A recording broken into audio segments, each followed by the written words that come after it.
So first of all, if you'd like to introduce yourselves. Yeah, I'm Jan Greuter, working for WowTech Marketing, which includes the brands Womanizer and WeVibe. And yeah, we're here to create beautiful experiences for different types of target groups, and two of them is Womanizer and WeVibe, where Womanizer focuses on women mainly, or as we say, people with a clitoris. And WeVibe is there to make sure that people have more fun together, and enhancing couple sexuality is at the core of the brand WeVibe. And yeah, and there's more to come for WowTech, and that's also why we're here, to see what kind of other developments are in the market, and yeah, where the industry is heading. Great, thank you, Jan. And Kristen, tell us about yourself. I hope everybody can hear. I know I was having trouble hearing in the back, so I'll just use my loud American voice so you guys can hear me. So my name's Kristen. I have been working in this industry for 15 years. I used to work with Babeland and Pleasure Test, all sex-positive retailers in the US. And then I've had the pleasure of now working at Fun Factory for 5 years. And Fun Factory is pioneer in our industry. We can thank Fun Factory for medical-grade silicone, for rechargeable vibrators, for waterproof vibrators, and for creating the first brand that was actually very gender neutral for its time. So Fun Factory has been doing like I actually like to say, the Lord's work for a very long time in this industry. And the core of everything that we do is to be playful, because when couples stop, or a person stops to really go after their sexuality, at the core of it should be play, because it doesn't always mean that orgasm has to be at the end, but play should always be there. That's great. So I'll go on to my first question. So redefining pleasure and how we talk about sex opens up a whole new sector for brands to market their ideas and products in. The industry, however, makes us think that sex only applies to sex-related products and is only intended for male or females. How can sex brands become more gender neutral, and how does that apply to the marketing outreach? So, seeing as you're holding the mic, Kristen. You know, it's really an interesting conversation, because as we know, in the US, it might be more a forward conversation because our language is much easier to adapt to be fluid without excluding people. And in Germany and other places, we have a gendered language. So we have to be very careful that we don't exclude people, but we also have to be very careful that we don't put what we think a toy is made for as the only way to use a toy. So our Fun Cups, for instance, which is a menstrual product, we were the first ones in the world to make it gender neutral. And what we wanted to recognize is that there are more than just women having periods. And we also wanted to create the conversation around, if you are menstruating, that it can affect the way that your sexuality is even when you're off your period. So those kinds of conversation, one, allows people who don't know what gender neutrality is to get education through us, and to feel like the cool kid on the club when their granddaughter comes to them and say, hey, do you know about gender neutrality? Oh yeah, I have heard of it. I won't tell you where, but I have heard of it. And I think that the more we have these conversations, the more people feel like they had a brand experience through education. And beyond that, we have products like the Share Vibe, which is, many people might think are for lesbians, but it's a couple's toy, and we find that a lot of straight folks use it. And we find out all the time from customers writing in how they are using our toys in a lot of ways that we didn't intend them to use, but they're using it that way, and because they're playing with it, they are experiencing a lot more, they're having an experience with our brand that is beyond something you could give them if you defined it for them. So I think removing definition from what the toy should be doing, and also creating fun ways to give education so all consumers can understand the topic that is out there right now around fluidity and inclusivity. That's great, thank you. And Jan, tell us. Yeah, I think that generally we all follow the movements in society, and of course we want to lead the pack and influence and kind of initiate certain changes, which we also do as brands, especially with Womanizer, but also as WeVibe as couples toys, focusing on all types of sexual experiences and all types of being a couple. On the other hand, we don't want to tell anybody like how to feel or how to be perceived or what type of person you need to be a contemporary person or whatever. So it's not our ambition to promote certain role models, but rather provide toys and tools and solutions and whatever people are looking for in order to be whoever they want to be. And therefore we create certain experiences that allow people to follow their own game plan. And we also focus on a global market in the end where things are very differently. So as you just said, in the US there's a different language than Europe, where we have gender language to respect and look into, but there's also different cultural backgrounds. And if you look at Asia or look at Africa or look at Middle and Southern America, this is all it's all a cultural background where you don't want to come teaching from a Western standpoint or a European one or be an American one. So we are not here to tell people who they need to be. We're here to provide product and innovation and make people feel better and fall asleep with a smile on their face. That's in the end the job we got to deliver. Yeah, that's great. And I think what we often forget is with the industry that we're in, we are often on the outlier of normal, like mainstream society anyway. So I think it's so much easier for us as companies just to adapt to what other people, what becomes the norm. Especially, we deal with sex, but a lot of what we do deals with kink and the BDSM communities and very much minorities. And, we're like, everyone's welcome. So I think we definitely set the pace for other industries.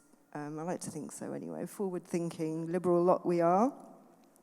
So my next question. So more importantly, sex toy brands still haven't developed the best method to destigmatize and remove the shame from the sexual life of their customers.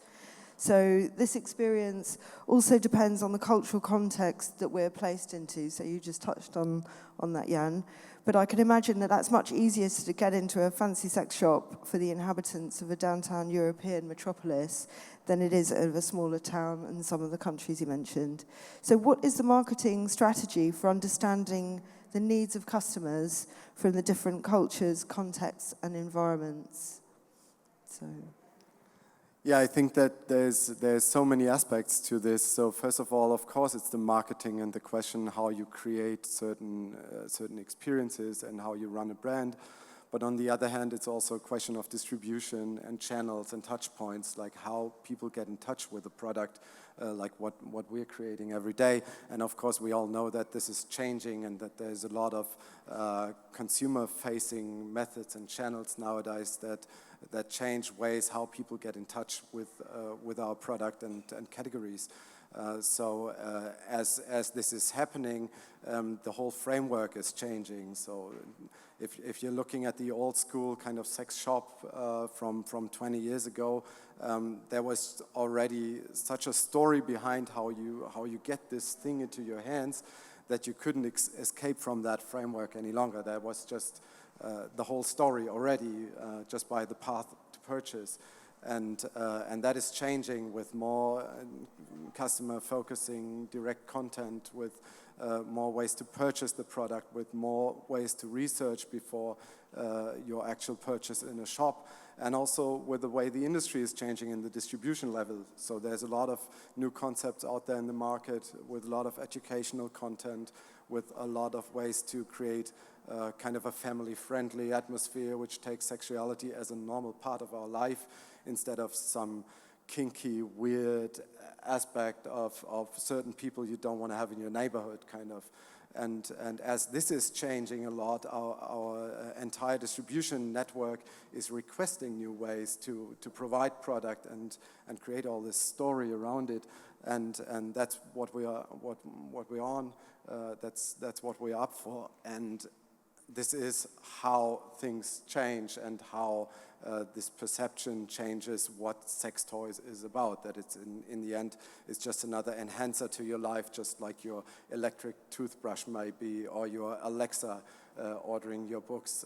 So I think it's a movement of the industry on all levels that will change the perception of the sex toy itself.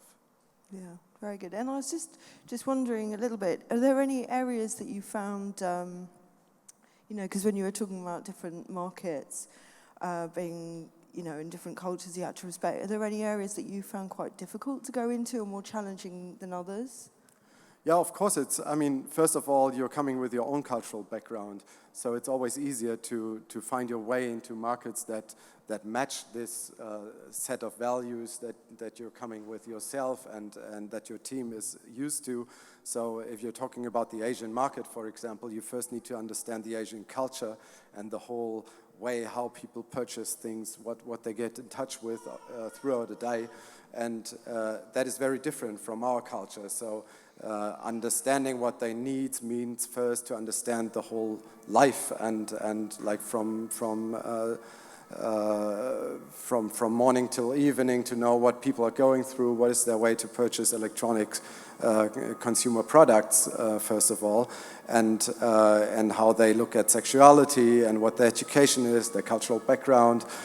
So this is especially challenging where you are away from your own comfort zone, and where you need to adapt to what people are looking for if you want to become part of their actual life. And that's very different. If you're looking at Asians, for example, in China, we know that our customer group is very different from what the customer group in Europe is, or in Northern America, where we see that a lot of our customers are male, and in Europe you would probably find the other way around, coming from a very diverse background, and in Northern America the same, where you can't really focus on gender-based marketing targeting anymore, because its lines are blurring, and that's not our approach. While in Asia there's a very, very clear model still we need to deal with, and which is just a reality. We can change the world. We can only be part of the world, first of all. And then through being part, you can initiate certain changes or kind of accompany people on this way. But first of all, you need to make your way into people's life. And that's especially challenging where culture is different. Yeah. So, Kristen, sorry, there were a couple of questions there. So if we want to rewind back to what we were saying, so about sex toys, developing the best method to destigmatize and remove the shame from the sexual life of their customers. I think that you maybe said everything I would probably say about this topic, but I do believe I want to reinforce that if you are marketing in this industry, that you really need to pick, the demographics that you're going after and the territories. And from there, work with your retail partners to get the correct way to market out in the world.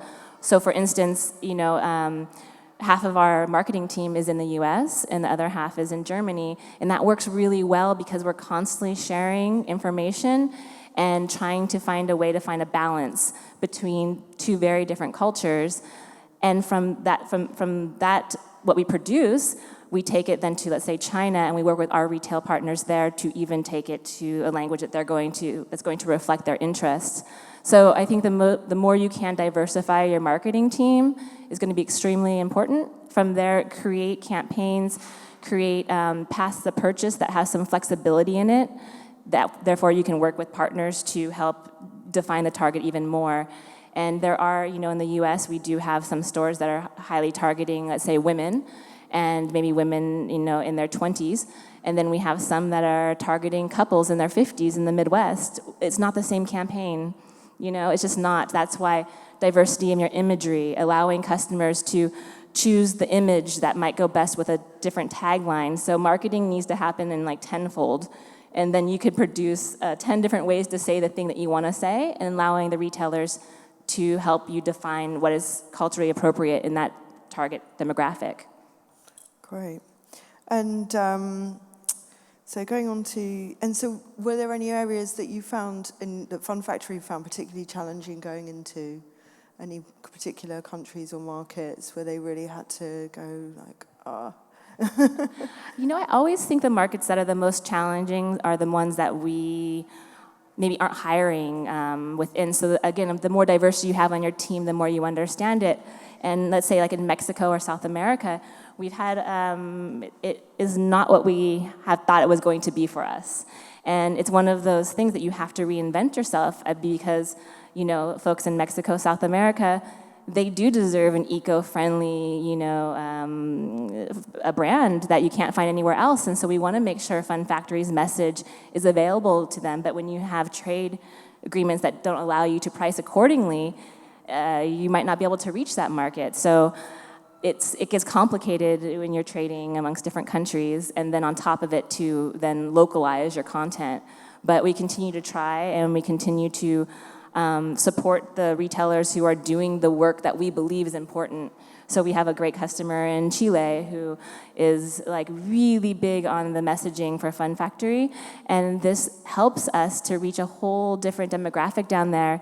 And when I have traveled down there, people say, "Oh, I know Fun Factory," and that is so lovely to hear because it was really the work, the collective work that we did together with her, the retailer. Oh, that's brilliant. That's good to hear. There's some success stories. So going on to my next question. So here in Europe, I think we assume that women are often the primary consumers, but also the primary influencers. And women buy products and then they post their stories onto Instagram right after.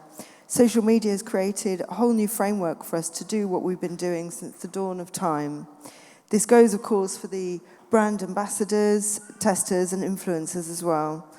But when will the standard consumer start to share her new sex toy on Instagram in the same way that she's shared a new pair of shoes or their recent meal? I think that's a really good question. I feel like we've been asking this at least since the 15 years I've been in marketing in this industry. And I haven't seen that much of a change. What I have seen is the platforms on Instagram, let's say, for instance, like vote for your favorite, tacos or vibrators. And people will say, oh, vibrator or taco, because it's not about them personally.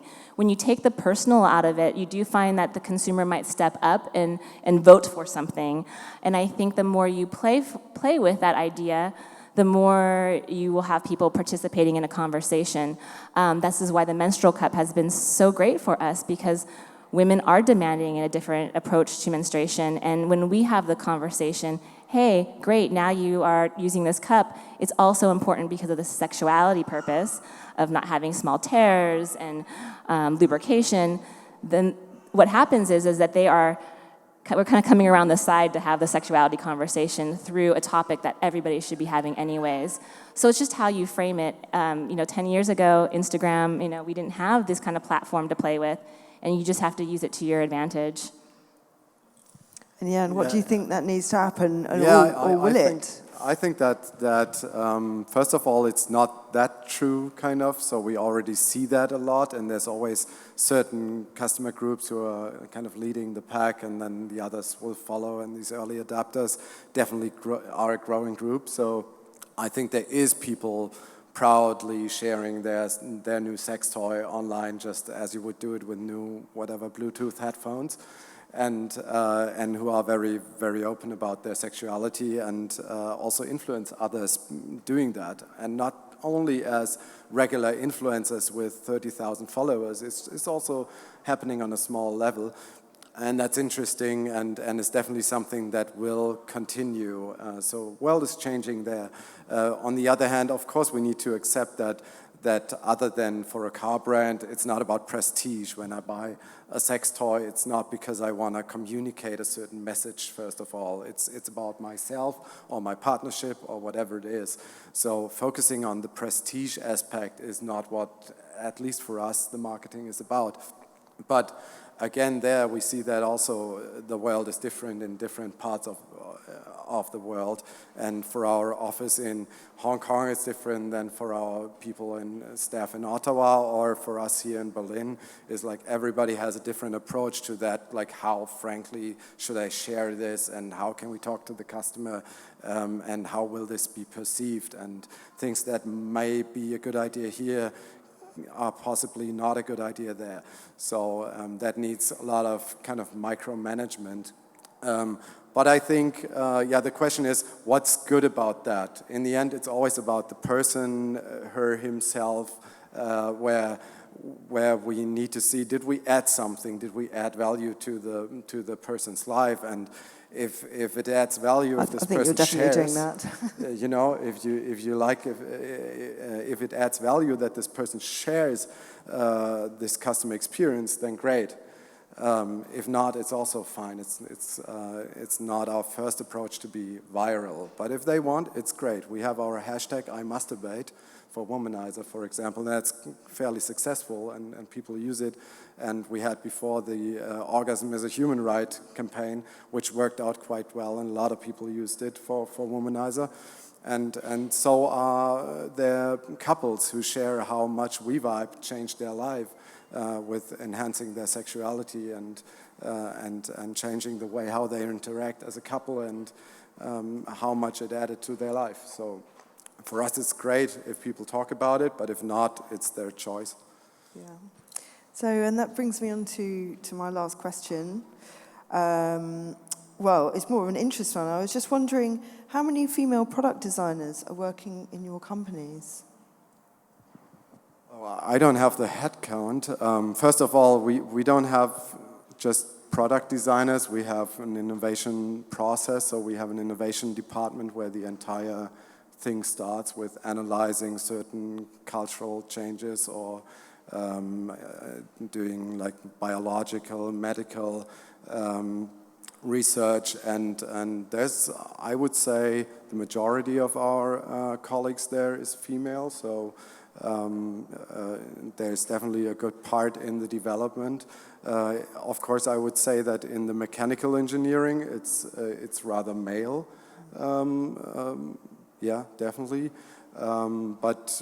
There's a lot of people involved in the innovation process, bringing a product to life. And as long as this is a good representation of our customer group, I think it works out that we're creating things that matter to people's life. And we're not so much looking for gender, more for competences. And it's kind of an odd situation always if you're discussing diversity first, and then you're looking at the male-female share. It's kind of a conflict almost, because in the end it's about the person, no matter what. Like, we don't hire people for their genitals, so it's more about creating stuff that matters by people who care. Well, it sounds like you've definitely got a good balance. And Kristen, how about Fun Factory? Fun Factory, the head of our product development is a woman. So, we do find in engineering we have more men than women. I think that is statistically, that's what happens in the world. And in our communications and marketing is primarily women. So we balance each other out. And I think more importantly, it's really great. I think, as you said, it's not that it's men or women, but that we are bringing in people who are willing to have an open and honest conversation around sexuality. And in the kind of work we do, there is a personal aspect. There is times that you might need to share something on a personal level, because if we're not sharing on a personal level, we're kind of demonstrating what's maybe wrong in the world around sexuality. So I think that bringing in people, diversity is important, and trying to attract people who are willing to talk about experiences, or who have worked in the stores or online with people who are shopping, because what you find on the sex toy floor is one day there, you could probably spend 1 year in innovation trying to find what you can find in one day from listening to the consumers. So the problem is that there's not a lot of listening to the consumers currently in our industry. Yeah. And what I really liked as well, which draws on what you were saying, is that Madeline from Lunapad said that in her company, people are very drawn and have a calling. And I definitely see it in my businesses. You know, the people that come for jobs and apply, you know, they want that job and they want to be there because they want to be in this industry, or there's something that's attracting them. So I think if you have the balance and the awareness of the diversity, but I think the passion of the people that are there counts for everything, really. But that's great. Thank you so much they were great answers, and thank you for sharing that with everybody. That's great. Thank you. Thanks for having me.